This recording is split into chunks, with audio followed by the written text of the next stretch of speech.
Del Evangelio según San Lucas. En aquel tiempo dijo Jesús a sus discípulos: El Hijo del Hombre tiene que padecer mucho, ser desechado por los ancianos, sumos sacerdotes y escribas, ser ejecutado y resucitar al tercer día.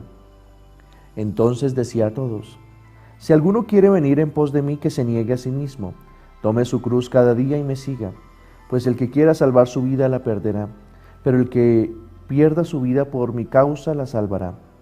¿De qué le sirve a uno ganar el mundo entero si se pierde o se arruina a sí mismo? Palabra del Señor. Gloria a ti, Señor Jesús. Hola, queridos amigos, bienvenidos al Chalet de la Esperanza, este encuentro con la palabra, este encuentro con el Señor en su intimidad y en su ser. Hoy de manera muy especial ustedes y yo nos continuamos estas lecturas atentas de los evangelios que nos van llevando en este tiempo cuaresmal, donde ustedes y yo vamos entrando en el propósito de Dios durante esta cuaresma, es enseñarnos a vivir su Pascua. Y para poder vivir la Pascua tenemos que desmontar lo que no es la Pascua. La Pascua es el paso glorioso del Señor.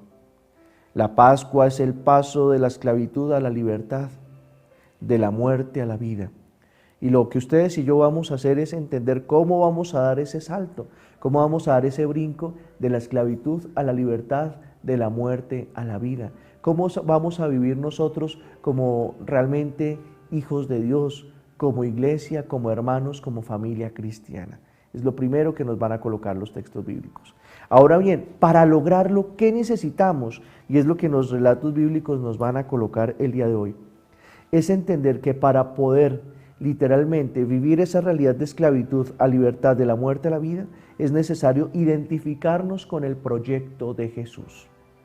¿Qué significa identificarnos con el proyecto de Jesús? Significa sumarnos a su pasión, a su muerte, pero también a su resurrección, donde ustedes y yo tenemos puesta nuestra esperanza. Y Jesús nos dice, es necesario que el Hijo del Hombre padezca, sea desechado, sea contado entre los asesinos, pero al final esa realidad se transforma porque Él quiere transformar todas las realidades humanas negativas en una realidad positiva, que es la realidad del encuentro de Dios y el hombre en un mismo acontecimiento, que es el misterio de la pasión, de la muerte y de la resurrección de su Hijo. Y por eso ustedes y yo nos sumamos a ese proyecto, cuando aprendemos a pensar en el otro, cuando morimos a nosotros mismos y nos sumamos al proyecto de Dios para transformar la vida, para hacer una vida nueva, una vida en el Espíritu, una vida en Dios. Por eso nos sumamos a ese proyecto. Ahora bien, ¿qué significa eso en términos castizos en este momento, en este tiempo de Cuaresma?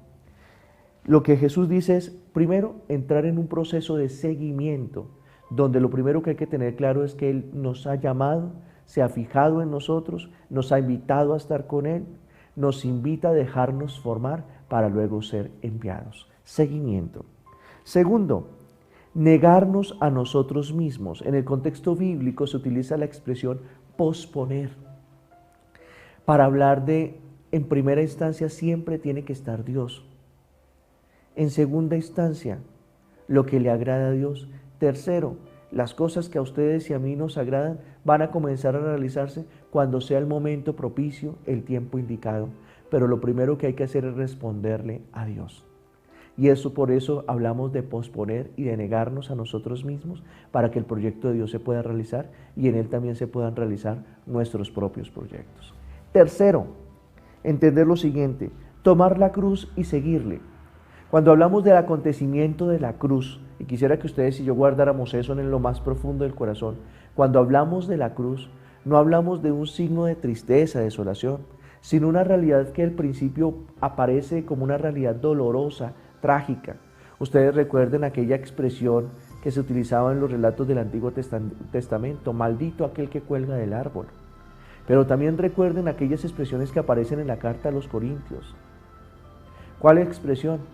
Es el signo del escándalo para los judíos, el signo de la necedad para los romanos, porque no era necesario que muriera, debió ser terco, pero para nosotros es sabiduría de Dios. Y aquí viene el ejercicio de tomar la cruz, es encontrarnos con la sabiduría de Dios, es entender cómo Dios transforma nuestra realidad pecadora, una realidad humana, se crucifica para dar vida a un nuevo hombre, a una nueva humanidad, para restablecer el vínculo entre Dios y el hombre, para crear una nueva alianza. Qué ejercicios tan bellos, ¿no? Pues el que quiera salvar su vida, la perderá, pero el que pierda su vida por mí, la encontrará. Y aquí es el camino hermoso que el relato nos está proponiendo.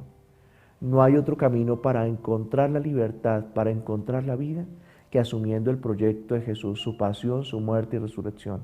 Pensar en el otro, morir a nosotros mismos para transformar la vida. Y eso significa, entiende que estás en un proceso de seguimiento vocacional. Dios se ha fijado en ti, te llama, te invita a estar con Él, te quiere formar para luego enviarte. Te invita a negarte a ti mismo, posponerte, para dejar que el proyecto de Dios se realice en ti, en tu casa, en tu familia y en todas las dimensiones de tu vida. Y tus proyectos también se realizarán. Aprenderás a posponer y también a realizar. Y entenderás el signo de la cruz como signo de la sabiduría de Dios, donde Dios te quiere sorprender porque quiere transformar tu vida. El que pierda su vida por mí la encontrará, pero el que quiera salvar su vida la perderá. Por eso los voy a invitar para que asumamos este camino, que es el camino de Dios con nosotros. Gloria al Padre, y al Hijo, y al Espíritu Santo, como era en el principio, ahora y siempre, por los siglos de los siglos. Amén.